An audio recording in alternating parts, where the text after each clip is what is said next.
We have Joe Biden's farewell speech, which shows his absolute decline, tragic decline. Joe Biden's good riddance speech. We're going to go over it together. Welcome to the Doug TenNapel channel. This is where the happy patriots are. And part of why we're happy is because these are the last waning days of this guy.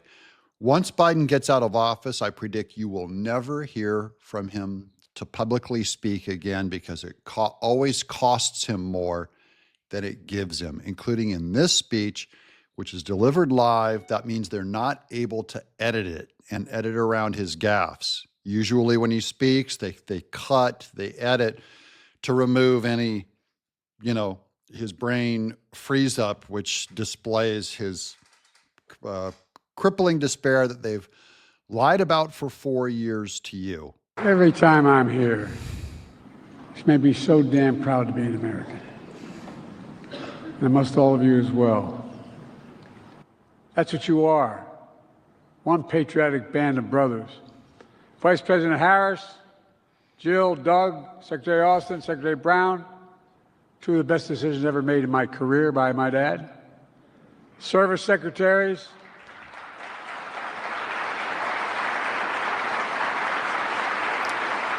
They're throwing shade at Pete Hegseth. Most importantly, this patriotic band of service members before me.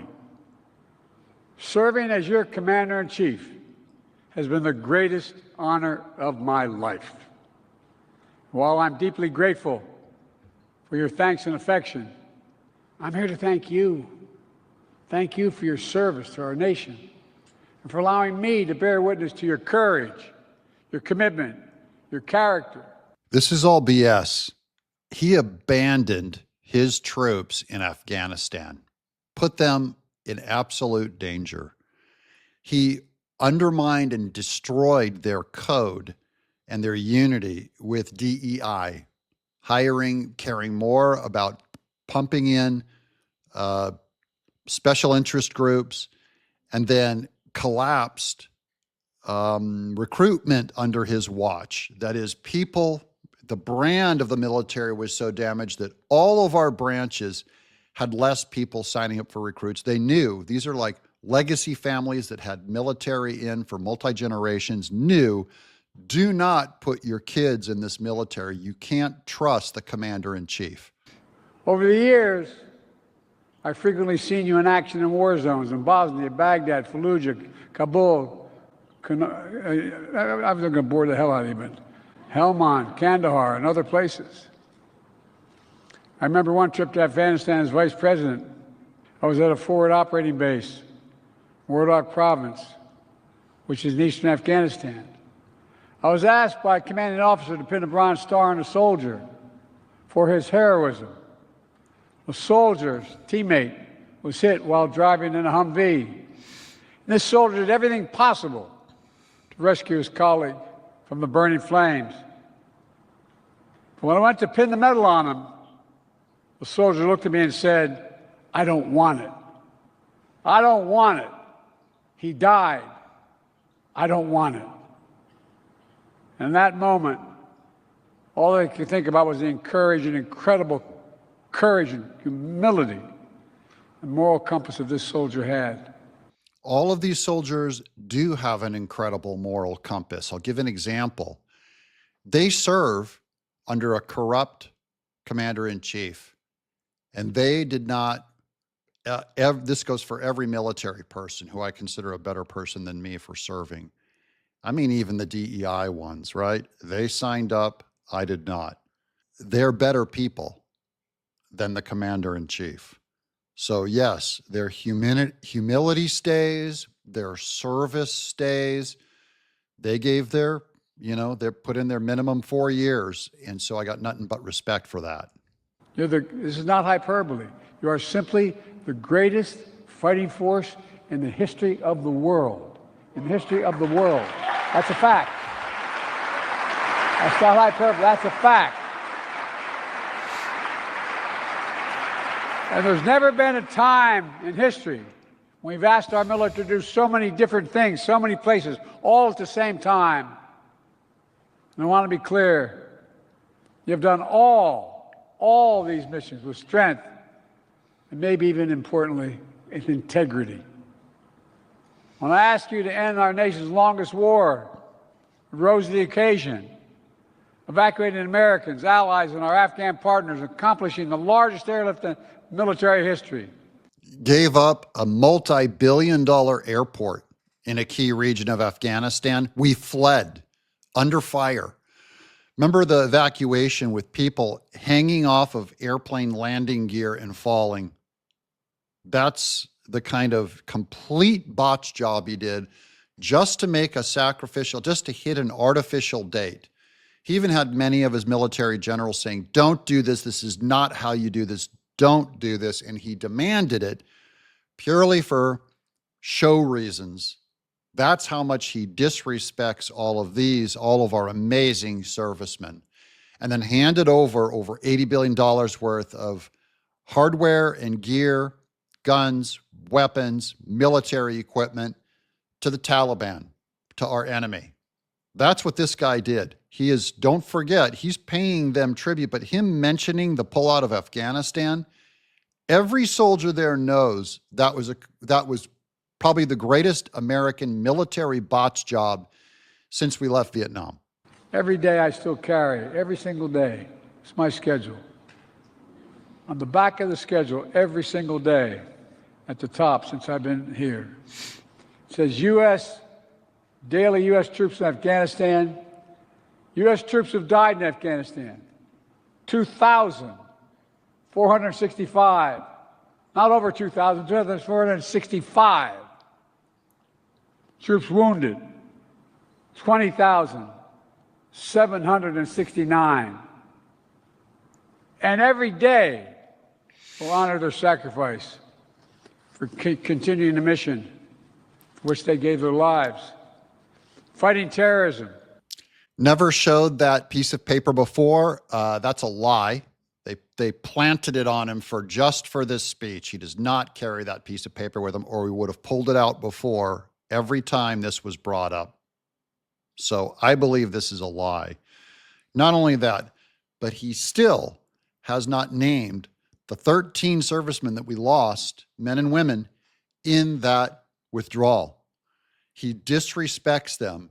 He has not called the families. He does not talk to the families. He does not name their name with honor. He still, in fact, remember, during the debate with Trump, he denied and said, we've never lost one serviceman on my watch. That was his claim, which was so disrespectful by those Gold Star families. That's what kind of a disaster this guy is. Thank God you're gone. I ask you to help defend Ukraine. You didn't hesitate. You kept Ukraine in the fight, trained Ukrainian soldiers and pilots, troops, bolstered NATO's eastern flank, and above all, you showed the world America stands up for freedom, stands with our friends. America stands strong with our allies. We never bend down. We bend down to no one. Certainly not Putin. But you never loved your soldiers enough to project strength, because Ukraine was invited by this administration. He did this. His weakness and Obama's weakness were what caused Ukraine. So then you have to play catch up. Then you have to, and they were always behind in Ukraine. They never released deadly force. They would always give them the weaponry and the missiles reluctantly, because these are peaceniks and you don't want them in charge of the military. They're always reactionary and never acting. He did this, his weakness. And now, nearly 3 years later, Putin has failed to take Kyiv, failed to make large territorial gains, and failed to break NATO. As a matter of fact, when I spoke to him on the phone... What the hell is he talking about? They took 2 major territories in Ukraine. Huge victory. No, they didn't make it to the capital, to Kyiv, which obviously we entirely funded that whole thing, which is why they weren't able to do it. So yes, we did that good, but they gave up serious territory And now that's going to be part of the peace negotiations, is that Ukraine's going to have to cut those 2 major territories off and give them to Putin for this thing to end. He talked about he wanted us to be the Finland of Europe. And I pointed out to him at the time, for real, that you're not only get the Finland of Europe, you're going to get the Finlandization, not of Europe. You're going to see Europe joining NATO, Finland joining NATO. Don't worry, no one in the hell knows what he's talking about with that Finlandization comment. I have no idea. My mother would be very upset. I'll say. I ask you to deploy to the Middle East. Again, you stepped up, pulling long nights and long deployments to weaken Hamas, defend Israel against unprecedented attacks on Iran. Imagine had we not. If you had not, Israel was attacked by Iran through Hamas on your watch because you weakened everything. Again, you invited it with your weakness. If we don't lead the world, who will lead the world? Stop yelling. Who? And twice, you stood up to the attacks by the Houthis in the Red Sea. There's Fauci on the upper right. You're going to jail too, buddy. There's Lloyd Austin just to the right of Kamala Harris. You're going to jail too. You're getting replaced with Pete Hegseth. Huge trade up. And I want you to tell you all what I told them. We owe you. We owe you. And back in May, yesterday I proud to announce a ceasefire, the hostage deal between Israel and Hamas. There's Jill Biden going, I don't get to have my fancy driver and my fancy goodies anymore. They're all done. There's Doug Emhoff, Kamala Harris's husband, the wife, the girl hitter, woman hitter, Doug Emhoff. The road to that deal was not easy.